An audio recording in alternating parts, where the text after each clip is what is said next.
The Icon of the Seas is the largest cruise ship on the ocean, but don't miss the shows. Starburst Elemental on ice for the adults, and Once Upon a Time, the King's Royal Ball for the children. Aqua Action will be sure to keep you glued to your seats. The entertainment on the Icon of the Seas is endless. So let's step inside and take a look at some of the shows and some of my reviews on how I felt all the entertainment was on Icon of the Seas.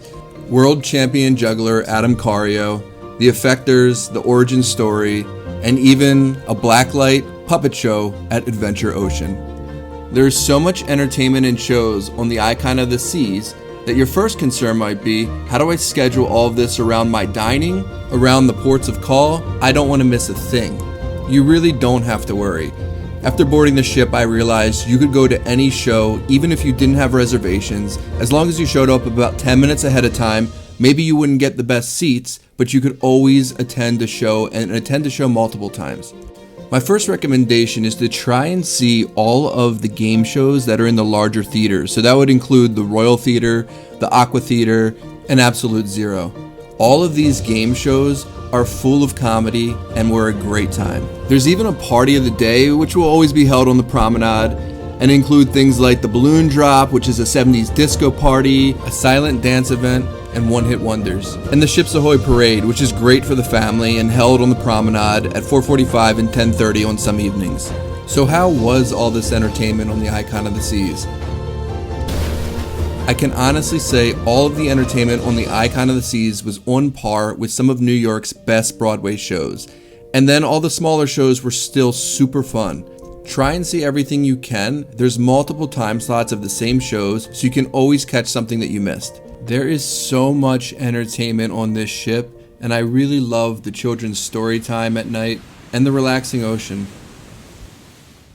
The Royal Theater is a venue that spans decks 4 and 5 on the forward end of the Icon of the Seas.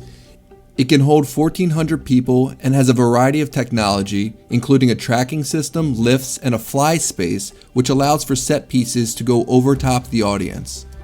Some of the shows currently in the Royal Theater include Adam Cario, a world-renowned juggler, The Wizard of Oz, Showban, a live brass band show, Magic Mayhem, a hilarious show with the cruise director, and the effectors, The Origin Story. Let's start with The Wizard of Oz, which was an incredible Broadway show, first written in the 1900s and then put on film in 1939.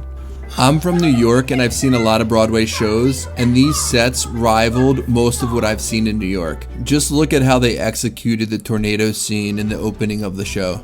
The performances in this show were incredible. I had a brand new cast and you would never know. I have nothing negative to say about this show other than its length is 90 minutes, so be prepared for that, but it went by so fast and it was incredible to watch. Let's move on to Absolute Zero, the largest ice arena at sea. The oval shape of the rink allows for more jumps, turns, and acrobatics. The arena's backdrop and floor is digitally mapped, which allows for some incredible storytelling. There are multiple shows in Absolute Zero, including Starburst Elemental Beauty, which is more for adults, and then a kids show which happens 2 times on the cruise called Once Upon a Time, the King's Royal Ball. I absolutely recommend seeing both shows. I almost like the kids show better than the adult show, so see them both if you have time. It's a great time. There are a few game shows that are held in this large space, including Family Feud, and Crazy Quest is a must go to. Do not miss out on this adult game show. If you're noticing a running theme of this video, there is not a bad show on Icon of the Seas. If there's one show I would say maybe skip would be the juggling. Now let's jump into some of the smaller venues like the Attic, where they have live comedy. On my sailing, we had 3 comedians, 2 were excellent and 1 was just okay. Look at some of the details of the ship. Zoltar from Big, and then there's these animated windows, which I loved, right by the attic. Heading over to Spotlight Karaoke, which is on deck 5 of the promenade. I didn't even get a chance to really sit down and enjoy this, but they had adult night and kids night and family night. And it's just a lot of fun, obviously, to do karaoke on the ship. And then here we are at Lou's Jazz and Blues at Central Park, another venue that I did not get a chance to enjoy, but I would have loved to. And look at the design. I mean, it's just absolutely gorgeous. I'm not going to go into every venue that had music, but here's Dueling Pianos, and I did get to spend a little time here. And Dueling Pianos obviously is a lot of fun. You've got 2 pianos center stage. They're talking to the audience, and it's just another gorgeous venue on the promenade. This is on deck 6. And there's also trivia here, and you can just see the design of this space is just a lot of fun. Now let's head all the way forward on the ship to the Aquadome, which is a multi-purpose space which includes a theater, restaurants, bars, and lounges.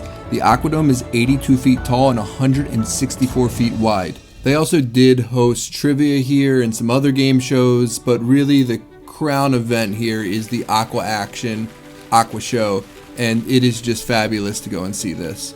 And then in front of this theater area is also a beautiful area called the Overlook, but the Aqua Action Show has so many different components to it. You see these arms that move, diving, skateboarding, so much. And if you sit in the front 3 rows, they're splashing. You can see here they splash you, and my 3-year-old absolutely loved that. And that's my overview of all the shows on Icon of the Seas. Enjoy, and I'll see you on the next one.